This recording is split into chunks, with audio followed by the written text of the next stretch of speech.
E essa noite eu quero estar compartilhando com você sobre algo que Deus lançou no coração dos pastores dessa casa. Os pastores que a gente tem se reunido, a gente tem tirado um tempo, tem buscado ao Senhor. E sabe o que eu acho interessante? É porque nós somos uma equipe, os pastores dessa casa. Nós somos uma família. E eu amo isso, cara.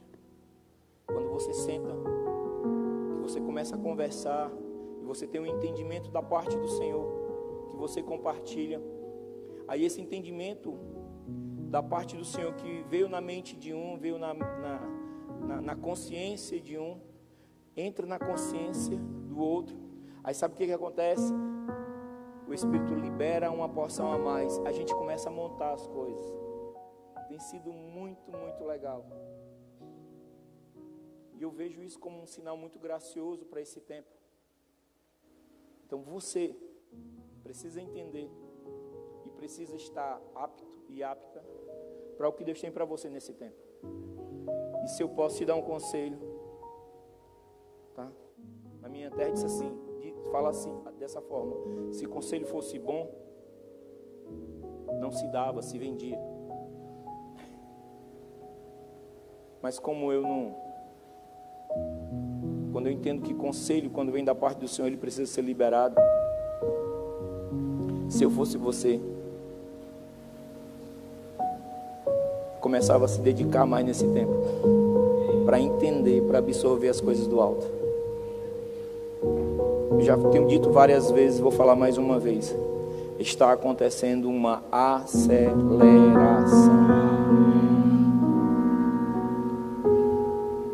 Se você não entender, você corre o risco de perder alguma coisa que o Espírito tem para liberar para a sua vida. Eu estou falando isso em profundo amor, em muito amor. Estou como Jesus Cristo. O meu desejo é que nenhum se perca, que nenhum fique para trás, que todos entrem dentro dessa embarcação, que todos entrem dentro desse trem, dessa locomotiva, porque ela vai acelerar mais. Cada vez que o tempo se torna mais mal, mais a igreja tem a capacidade de fazer o tempo acelerar. Você sabia disso? Porque não é desejo de Deus que a sua igreja sofra. O desejo do Senhor é que a igreja viva a plenitude dele na terra. E eu sei que nesse tempo uma aceleração iniciou. Amém? Mas eu quero compartilhar com vocês nessa noite algumas características daqueles que desejam vencer. E a pergunta que eu quero iniciar essa noite, porém pode ser uma pergunta tola, boba, comum, mas eu tenho que começar com essa pergunta: quantos aqui desejam vencer? Quantos aqui têm certeza da vitória? Quantos aqui têm lutado para ver essa vitória acontecer? Amém. Vamos nós. Coloca para mim aí 2 Samuel, capítulo 23, a partir do versículo 13. Nós vamos ler aqui uns 4, 5 versículos. Vamos fazer uma leitura responsiva.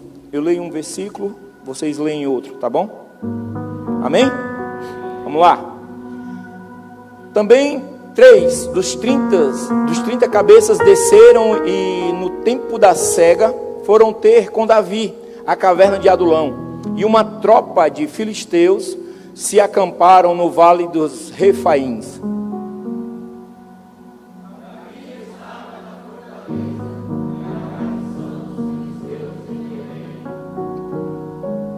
Suspirou Davi e disse: quem me dera beber a água do poço que está junto à porta de Belém.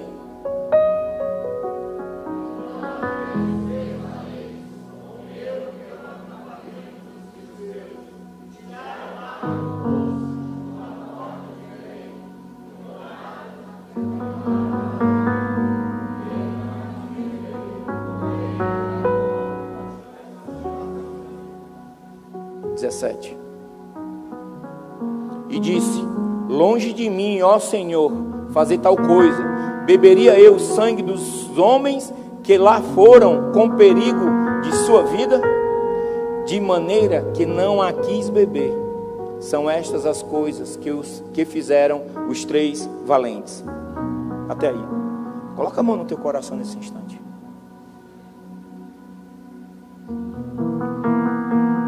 Eu não quero aqui estar declarando sobre a sua vida. Eu quero pedir para que você comece a declarar sobre a sua vida nesse momento. Você é um receptáculo de ensinamentos que o Senhor tem para esse tempo. Dentro de você existe um baú espiritual, onde você tem todas as possibilidades, como um ser espiritual, de receber as porções que Ele tem para você. E à medida que você recebe, você tem toda a condição, habilidade e capacidade de liberar essas porções. E eu queria que nesse instante você começasse a declarar sobre a sua vida. Você começasse a falar sobre a sua vida agora. Comece a declarar que essas palavras, que a ministração, que a palavra de hoje seja uma porção fresca, que adentre dentro desse baú e comece a montar algo novo em você. Comece a startar, a ativar algo novo em você. Sim, você tem toda a capacidade de ser uma voz profética na sua vida. Uma das coisas que eu tenho feito muito na minha vida nesse tempo é liberar palavras sobre a minha pessoa. Um dos maiores desafios que eu tenho tido nesse tempo é de liberar palavras sobre a vida da minha esposa. Porque mais do que ninguém,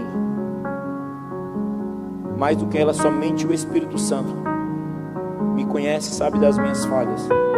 Mas nesse tempo eu tenho me posturado para ser uma boca profética na vida da minha esposa. E ela tem recebido. E ela tem liberado sobre a minha vida. E eu tenho recebido. Isso são práticas que nós devemos ter todos os dias. Então comece a liberar sobre você agora. Eu sei que pessoas chegaram aqui com determinada tristeza, cansaço, com uma fadiga mental. Mas é nesse exato momento onde você extrai o melhor de você, através da pessoa do Espírito Santo, quando você declara sobre a sua vida. Pai, nós estamos aqui. Nós precisamos mais de você. Nós não queremos sair daqui nessa noite, em um domingo de Páscoa, se não receber porção tua nessa noite. Se não receber uma revelação clara de você. Libera sobre as nossas vidas.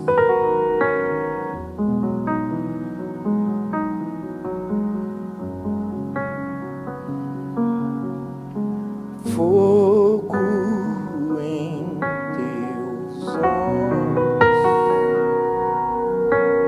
fez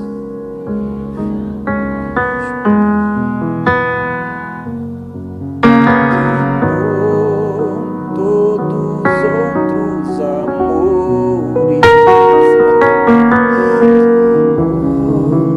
todos os outros amores. Somente o teu amor, Pai. Somente o teu amor.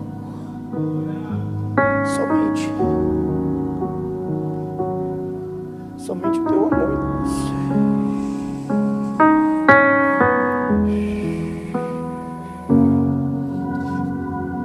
Nos dá a habilidade de liberar esse amor ao próximo.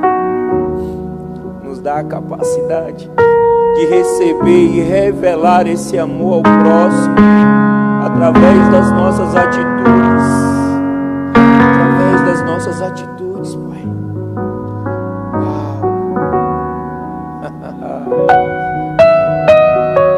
Não sei como é que vai terminar isso aqui, gente. Ah, Jesus. Eu quero falar de alguns pontos que existem nesse contexto, nesses versículos, de personagens e elementos que existem.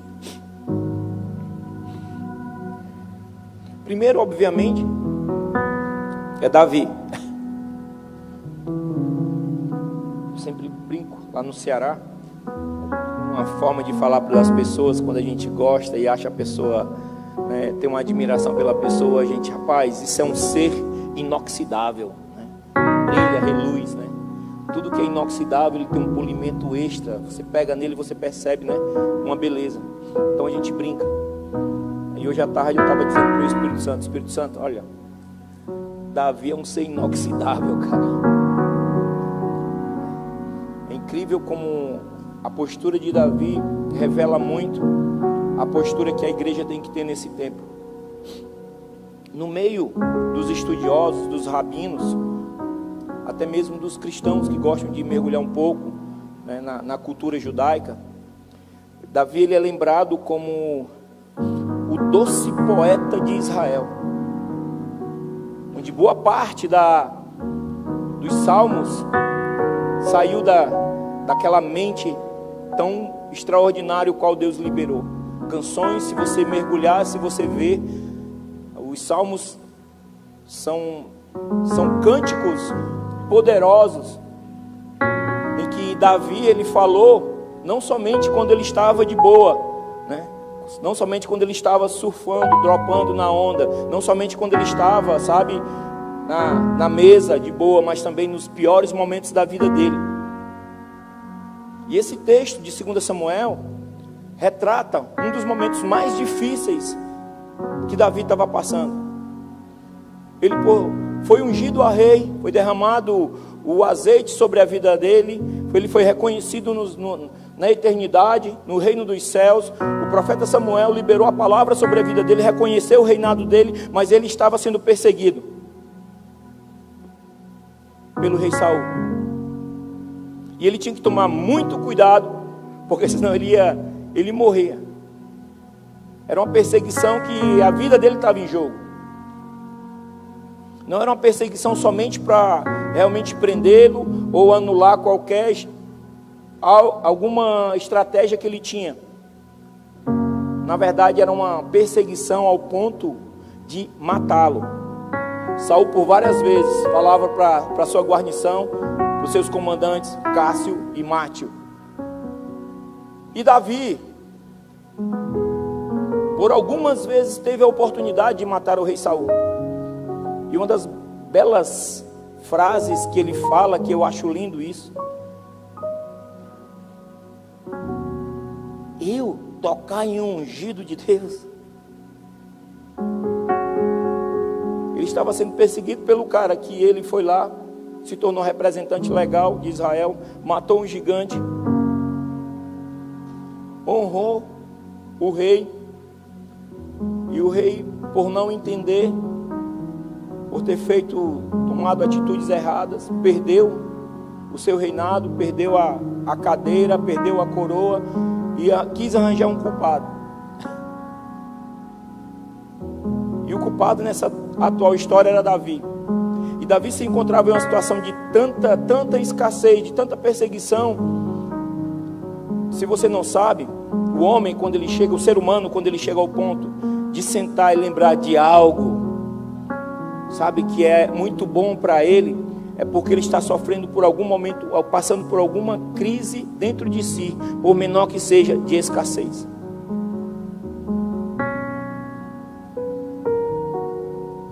Ele estava sofrendo perseguição e lembrou da água de Belém.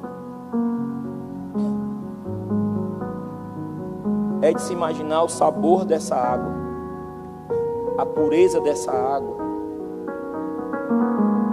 as propriedades que essa água contém, não vou nem dizer continha, contém, para que a pessoa venha lembrar. Às vezes eu estou com a minha esposa e eu falo assim: meu Deus, que vontade de tomar uma água de coco. Aí alguns irmãos olham para mim e dizem: eca, pastor, a água de coco, o gosto dela é salobro, ela é escura. E começa a falar, e eu olhei assim e disse: não. A água de coco de onde eu venho, ela é muito saborosa. Ela faz bem à saúde. Tem pessoas que fazem tratamentos de pele. Tem pessoas que se tratam de infecção intestinal só com água de coco. Ela é um soro natural que tem um poder de regeneração dentro do organismo fora de série. E às vezes eu converso com a minha esposa e às vezes a gente baba lembrando da água de coco. Eu sei que esses dias a gente vai matar essa saudade. Sentar assim, ó. Sentar na beira da praia, cara, assim. Pegar água de coco, assim, ó. Eu não tô nem preocupado com açaí, não. Eu quero água de coco, gente. Tomar água de coco, cara. Pense num negócio bom. Não é não, Devani? Devani teve essa experiência agora. Davi, posso estar enganado, mas ele considerado o maior monarca de Israel. Um homem que se dedicou a Deus e ao povo. Um homem que conseguiu unir as 12 tribos e formar a nação de Israel. Pense a capacidade desse homem. Sabe o que é interessante? Porque Davi era conhecido como, diga assim comigo, guerreiro. Diga, guerreiro, poderoso e invencível.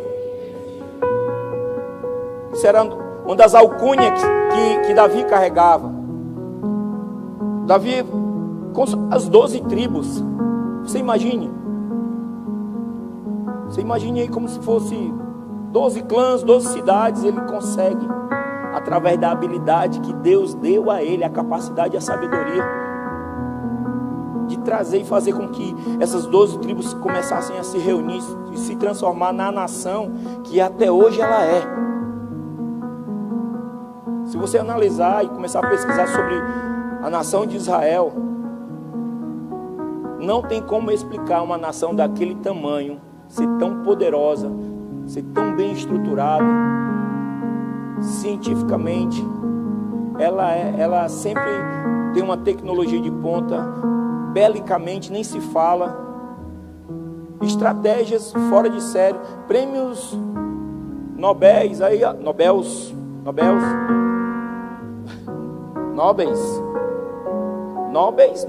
me ajuda aí, pastor. Plural de Nobel. É um L e um S só, né? Será que sei lá? Bom, um monte de prêmio aí que eles ganharam. Pronto. Não vamos. Conseguiu derrotar os inimigos, transformando a terra dele em uma terra próspera e segura. Prestem bem atenção.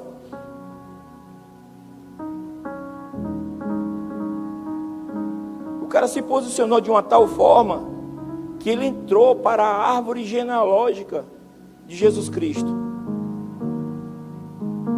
Esse, de repente, poderia a gente tratar dele se nós parássemos para começar a debulhar sobre a história de Davi, sobre a postura de Davi, quem era Davi. Uma ministração seria pouco. Mas existe algo nesse contexto também que fala sobre o poço de Belém.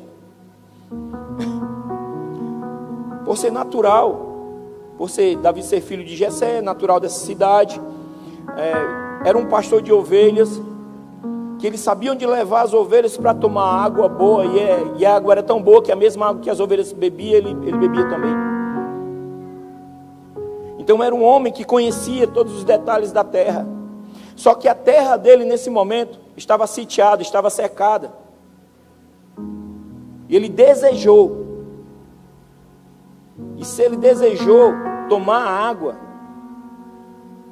a água de uma cidade que tem por nome, se você for olhar o significado de Belém, que é casa do pão, não somente no local onde tem alimento, mas também existe uma água que é saborosa.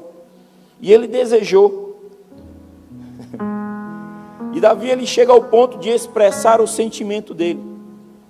E o interessante é porque, ao expressar o sentimento dele, ele não viu que 3 dos seus maiores, se não os maiores capitães que estavam com ele, ouviram. E eles se posturaram a fazer algo, buscar essa água. Talvez você possa estar pensando, Davi não poderia, ali onde ele estava, caverna de Adulão, não tinha uma fonte que ele pudesse beber, tomar da água e satisfazer, saciar a sede momentânea dele? Sim, poderia. Mas o momento de escassez, de necessidade que ele estava vivendo, e a saudade da sua terra estartou dentro dele e ativou nas emoções dele o desejo de tomar uma água. Pode ser simples, mas isso é muito profundo. Isso fala das nossas raízes. Isso fala da nossa essência. Quantas vezes você, em meio à adoração, te bateu aquele desejo de você chorar e fazer algo que você nunca fez? Desejo de repente ver a face do Senhor. De quando fala sobre os detalhes que existem no lar celestial, no reino de Deus, te traz uma emoção tamanha que você chega ao ponto de chorar ou às vezes sorrir. Você acha que isso é normal? Isso é a tua essência que nasceu nele, que começa a ativar algo em você. E o desejo, quando eu falo, eu me emociono. O desejo de ver os detalhes do reino de Deus. Para esse tempo, uma das coisas que você precisa entender como igreja, você precisa viver os detalhes. Sim, uma simples água, o desejo de tomar a água da fonte da vida. Uau! Talvez para você isso é utópico, isso é chapação, né, pastor Valmir? É chapação, mas se você não entender espiritualmente, você vai achar que isso, sabe, isso é uma inverdade. E a grande questão da igreja hoje é porque ela vê as coisas do reino de Deus, na maioria das vezes, como uma inverdade.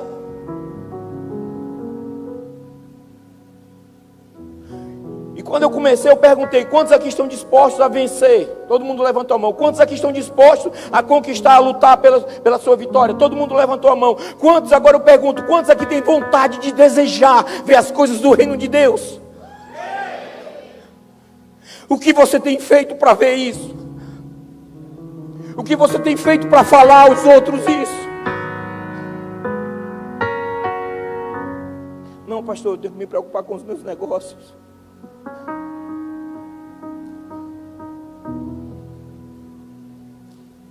Davi, ele estava preocupado porque existia algo na essência dele. Cara, a água da minha cidade, cara, que água boa, que água desejável. E às vezes a gente começa a falar sobre coisas concernentes ao reino de Deus com algumas pessoas, e elas olham para a gente e dizem assim, ó: cara, ou esse cara fumou uma maconha que estava estragada, ele fez alguma coisa, ou ele bebeu. Porque para muitos dentro da igreja é difícil você falar. É difícil você falar.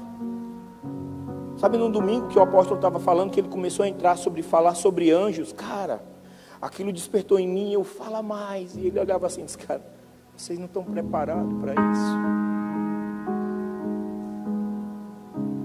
E às vezes a gente quer vir para um culto no domingo, sabe para quê?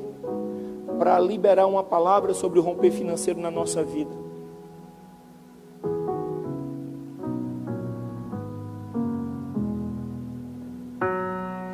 Porque a gente acredita que a necessidade financeira, ela é mais importante do que uma necessidade espiritual. Às vezes você chega a acreditar e acha que, porque se eu tiver bem financeiramente, tudo está bem. Tudo vai estar bem financeiramente se você estiver bem, primeiramente espiritual, porque a palavra diz assim: buscai em primeiro lugar o reino de Deus e a sua justiça, e as demais coisas, o financeiro, a saúde, lhe serão acrescentados. Você precisa entender algo. E eu quero falar de 3 personagens nessa noite. Os 3 valentes. Os 3 valentes de Davi.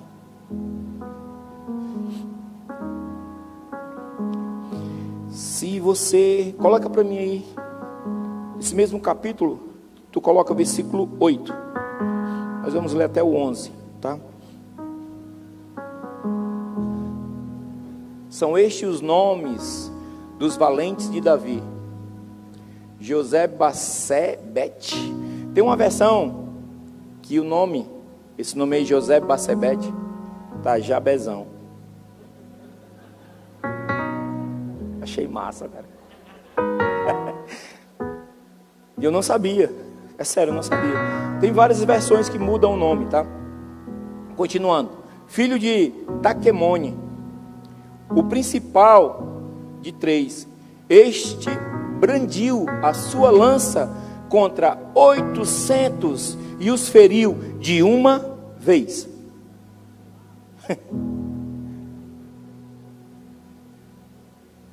Ele lançou a sua lança. Só que esse contexto aí, os estudiosos falam que arremeteu ele como o principal, como o capitão principal e a companhia.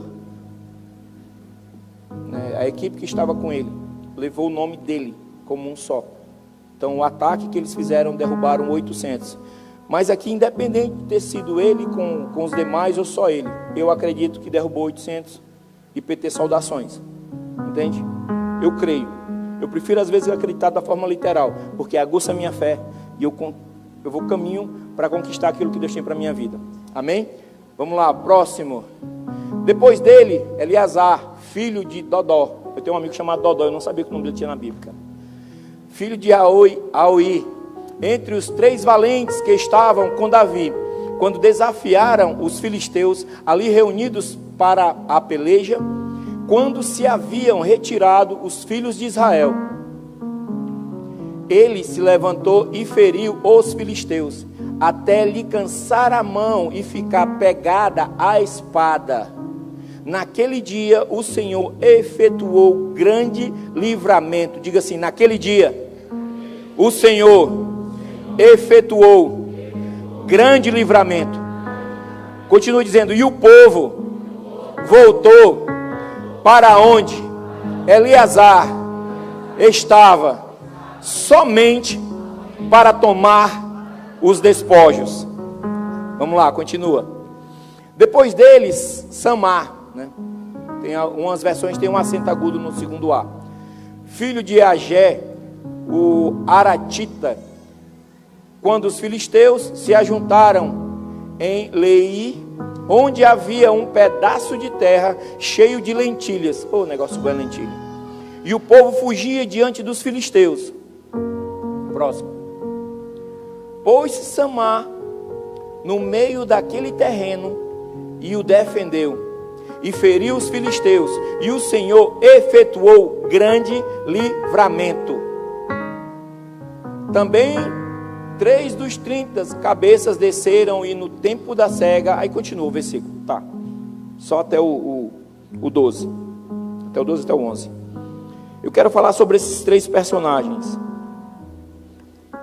O primeiro, José-Basebete. A palavra diz que ele brandiu, ele arremessou a sua lança e matou 800. Para quem gosta de assistir Marvel, DC, Disney, consegue vislumbrar melhor isso. A pergunta que eu faço é: quem se levanta contra 800 homens, é porque já venceu muitos obstáculos, sim ou não? Quem se levanta contra 800 homens, essa pessoa sentiu receio ou preguiça?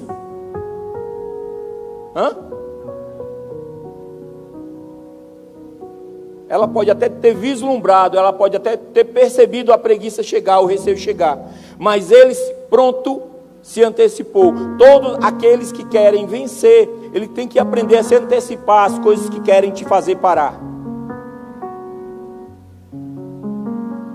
E esse tempo tem muita coisa querendo te fazer parar, meu querido, minha querida. Valente é aquele que não desiste em meio das circunstâncias adversas.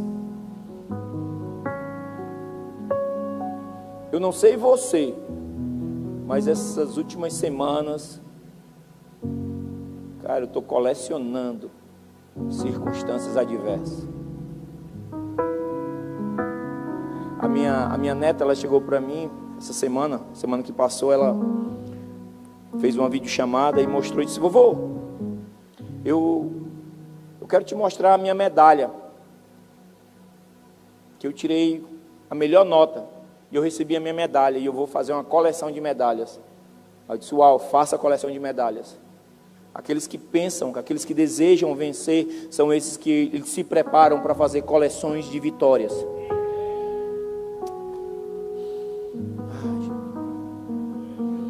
Abre a mente, Pai.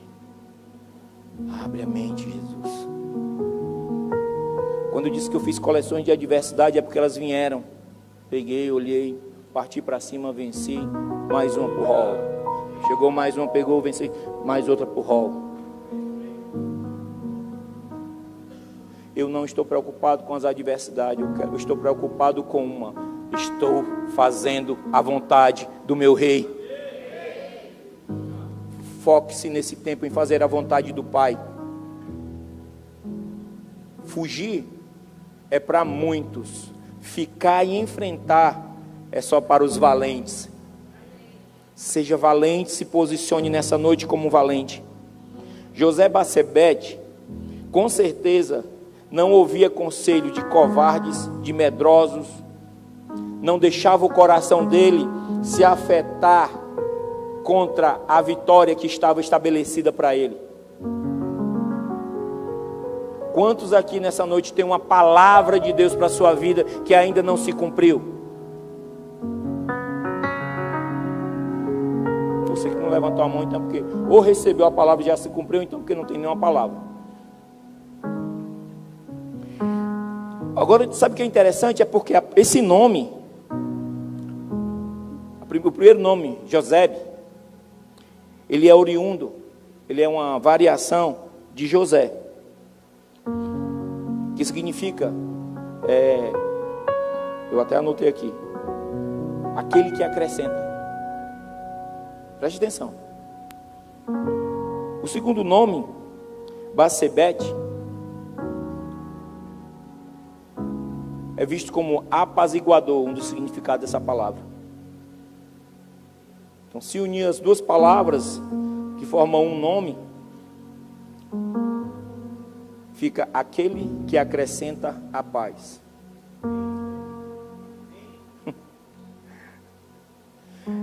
Esse final de semana na sala de cura,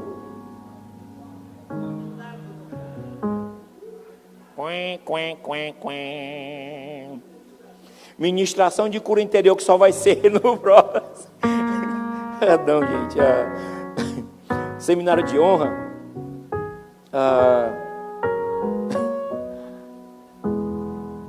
O pastor Diego, ele falou algo sobre o sacerdote, quando ele ia fazer o ritual, cumprir o rito que era necessário, que era pedido para entrar até o Santo dos Santos. A roupa dele tinha que ser específica, tinha que ser um puro linho, uma roupa fresca, para evitar que ele transpirasse, que ele não suasse como eu estou aqui agora. Na hora ele falando, e eu comecei a conversar com o Espírito Santo. Aí o Espírito Santo me perguntou: tu sabe por quê?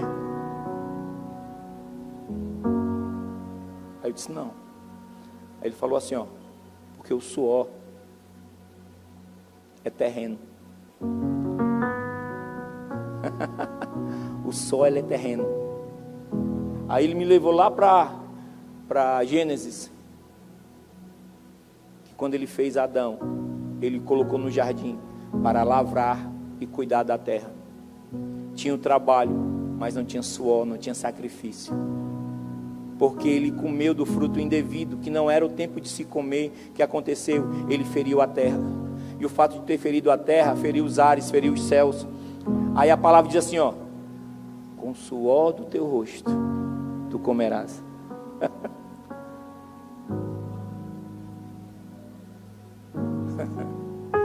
São revelações que a gente percebe. E aquele que acrescenta paz não traz suor. Oh, Jesus. Seja um valente de seu rei e acrescente paz por onde você for. Seja um valente, uma valente do seu rei e acrescente paz, estabeleça a paz aonde quer que você vá. Ah, pastor, mas é porque o senhor não trabalha onde eu trabalho. Graças a Deus, quem trabalha é você, estabeleça a paz lá. Ah, pastor, porque o senhor não tem a família. Tem certeza? Cara, tem certeza. Ó, família é algo fantástico, é igual casamento, é muito fantástico, não é perfeito, mas é fantástico. Com o tempo você aprende a amar e aprende até de uma certa forma a depender do carinho e da reciprocidade de cada um. O segundo personagem é Eleazar.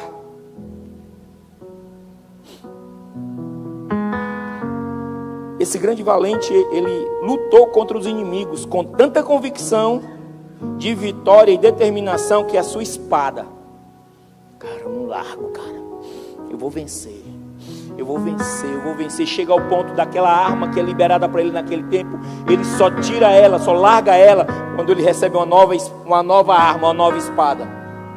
A palavra tem uma versão que diz que já não sabia o que era a mão e o que era a espada, que ele abria e a espada não largava da mão dele, com tanta convicção. Você precisa se apegar nas convicções que Deus tem liberado para a sua vida, a certeza das vitórias, das palavras que Deus tem liberado para a sua vida. Você precisa se apegar e não largar delas. Os valentes não podem largar da palavra que Deus libera. E toda palavra que vem da parte de Deus é uma palavra de vida, é uma palavra de vitória, é uma palavra de ressurreição. Cara, eu chorei quando vi as crianças aqui, ó. Chorei, cara, me emocionei. Eu olhei assim, ó, meus olhos hão de ver meus netos fazendo isso.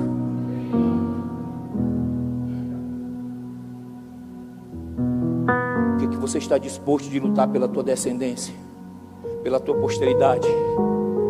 Você só pensa em ter um bom negócio para poder ser estabelecido financeiramente? Deixa eu te falar algo. A igreja que Deus está levantando para esse tempo é uma igreja que ela precisa estar bem espiritualmente e financeiramente. É uma igreja que ela precisa entender que os recursos que ela absorve não é somente para ela. Ela absorve para ela e para outros. Vai ser algo semelhante com a igreja de Atos, só que imagine potencializado. Leve a décima. Eleve a décima. Se você tem desejo de ser próspero, ser próspera nos seus negócios, entenda algo. Deus quer te levantar para você ser próspero, ser próspera, para você ser uma peça fundamental, uma arma fundamental para o tempo em que a igreja está entrando, um tempo em que a igreja precisa se tornar autossustentável. Porque o reino de Deus, ele é autossustentável.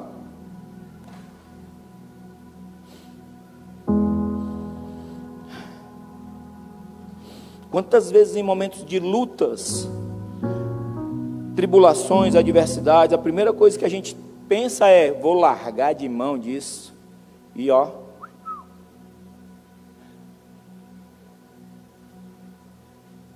Eleazar não. Eleazar, que o significado do nome dele, a tradução é Deus ajuda. Você já buscou o significado do teu nome? Eu te aconselho a você procurar pesquisar o significado do teu nome e pedir revelação para Deus, porque o teu nome tem muito a ver com o que você carrega. Aceite a condição de ser um valente de Deus, onde dentro de você existe uma porção de Eleazar, o que Deus ajuda.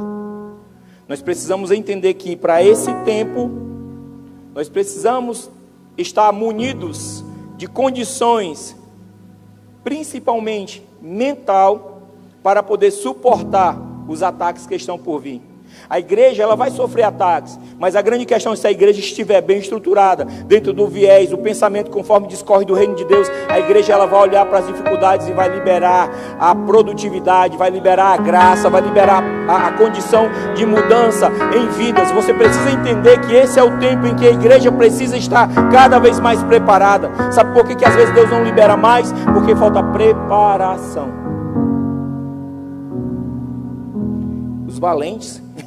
Os valentes, eles só conseguiram vencer, sabe por quê? Porque eles se prepararam, eles buscaram alguém que tinha uma referência de ser vencedor. Os valentes, eles só conquistaram essa fama porque eles entenderam que precisavam de alguém acima deles que os capacitasse. Samar, ele não abriu mão da plantação. Ele lutou sozinho. Ele teve coragem, teve ousadia, ao ponto de arriscar a própria vida. Os negócios que Deus tem para você, você acha que são negócios de risco ou não?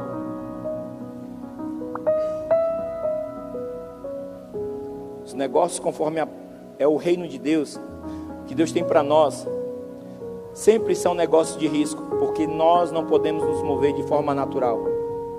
Os negócios do reino de Deus sempre requer, diga comigo, fé. Diga fé. Nos teus negócios, você tem lançado fé nos seus negócios? Você tem visto os teus negócios tudo bem, conforme a fé te mostra? Ou você tem visto tudo bem, porque está dentro de um contexto natural? Porque você está produzindo muito, está vendendo muito, está distribuindo muito, está entrando muito recurso. E aqui eu não quero contrapor a questão de você pegar em verbas, em dinheiro. Não é isso.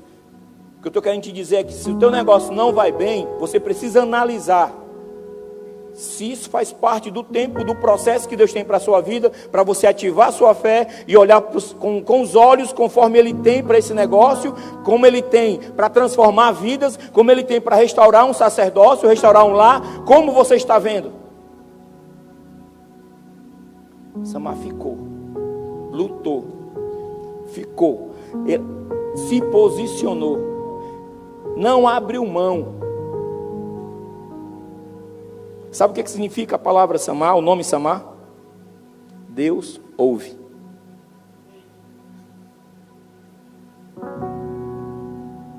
Com certeza, eu imagino nesse momento Samar na luta, e no meio da luta ela diz, eu não vou abrir mão, eu vou continuar, sabe por quê? Porque Deus ouve, o meu nome é esse, Deus ouve. Deus Ele vai vir. E às vezes nós paramos, porque nós acreditamos que estamos sendo vencidos. Deixa eu te falar algo.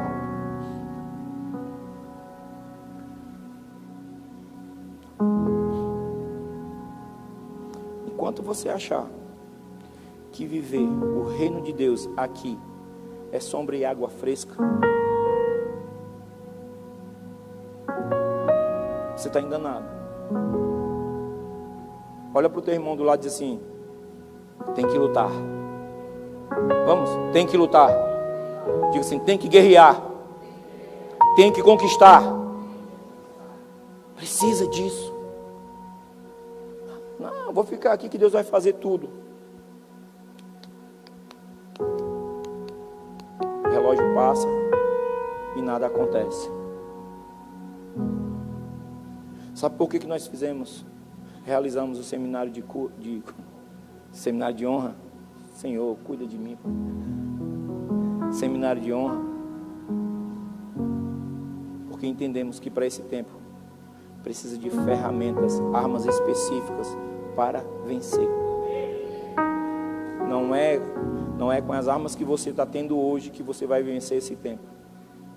Precisa de estratégia. Deixa eu só te falar algo. Coloca aí para mim, sabe o que? Volta aí. Coloca aí 1 Samuel capítulo 22.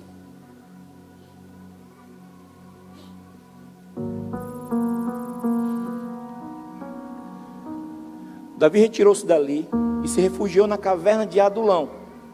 Quando ouviram isso, seus irmãos e toda a casa de seu pai desceram para ali ter com ele.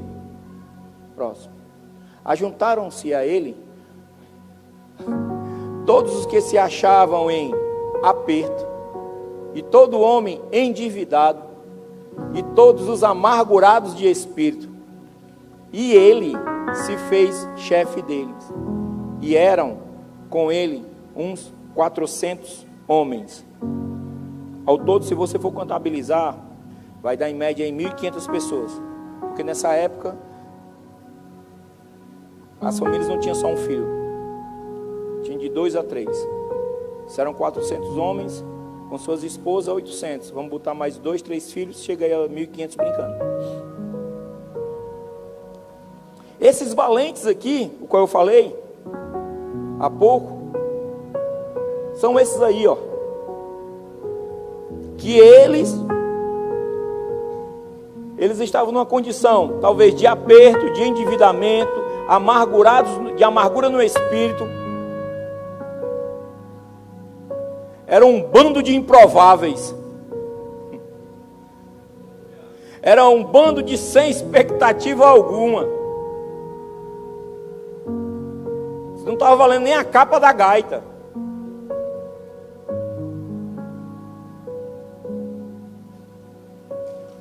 Mas eles decidiram mudar, virar a chave. Eles decidiram, sabe, fazer outra, ver o outro lado da moeda. Eles decidiram se ver conforme o nome de cada um estabelece, o nome de cada um representa. Eu não sei como você chegou aqui nessa noite. Eu não sei como é que foi esse feriadão para você. Eu não sei como é que está sendo esses dias para você. Mas eu preciso te falar algo. Chegou o tempo de você virar a chave na sua vida. Chegou o tempo de você começar a estabelecer as coisas novas. Chegou o tempo de você entender que precisa de um intenso treinamento sobre a sua vida, para você estabelecer aquilo que Deus tem para você. Não é tempo de você ficar com murmúrios. Não é tempo de você ficar com reclamação. Não é tempo de você olhar para fulano, só não veio para a igreja hoje. E agora como é que vai ser?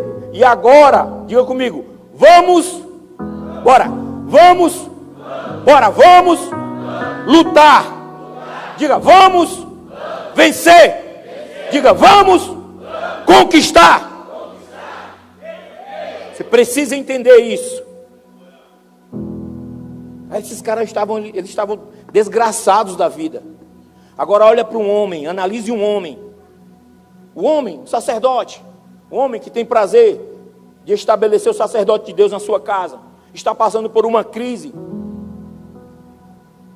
por conta de uma perseguição.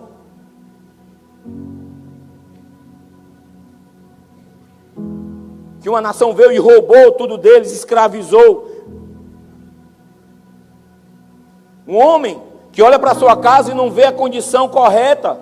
Olha para sua esposa, olha para seus filhos e olha e vê. Meu Deus, o que vai ser? E agora? Eu não sei o que fazer. E agora? Perdi carro, perdi meu negócio. Eu estou com a minha conta negativa. Eu estou com o meu cartão todo bloqueado. Eu não sei mais o que fazer. Eu estou em mão de agiota.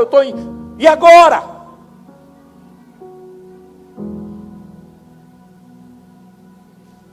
Esses 400 homens decidiram lutar.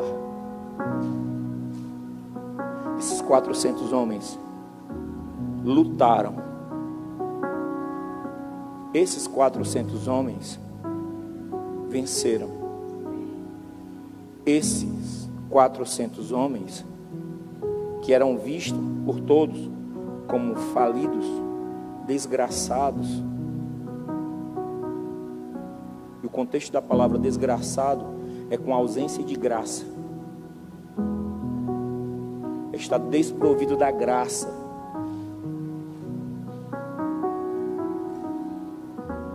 Eu não sei como se encontra a sua vida. Se está tudo bem com você. Se está tudo 100%. Se tiver 100%, glória a Deus. Preciso conversar com você para pegar umas dicas. Olha, não estou falando mal, mas é porque tem sido intenso. E eu gosto de ouvir.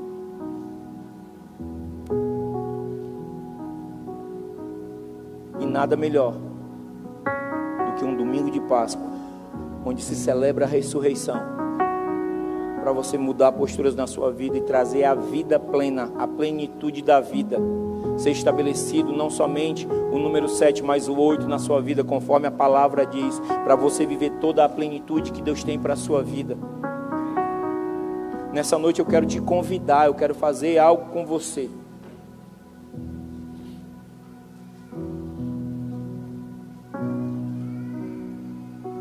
Eu quero te convidar para que você venha tomar uma postura diferente nesses dias.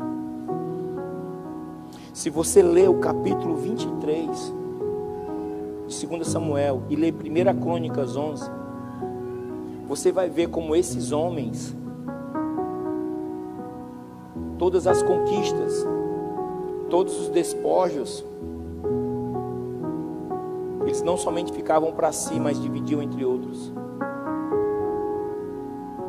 Se não me falha a memória, no capítulo 20, onde tem um episódio em que Davi, ele sai para guerrear, e quando ele volta, o acampamento de Davi tinha sido atacado, e Davi é trucidado, Davi é criticado, e Davi de bate pronto, ele consulta a Deus e vai atrás daqueles que roubaram, que levaram até as suas esposas. Era tão louco, tinha 2 esposas.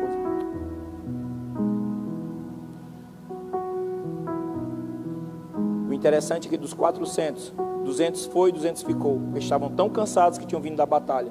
Mas os 200 que foram, quando eles conquistaram, que tomaram tudo, todos os despojos, conquistaram a sua família, reaveram sua família, e tudo que conquistaram, que tomaram dos inimigos, eles chegaram e dividiram entre eles, entre os 400.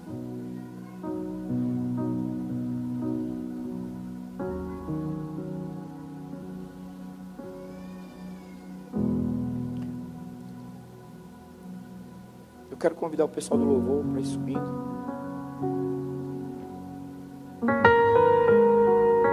Às vezes, o que nos falta para conquistar não é nada mais, nada menos do que uma postura.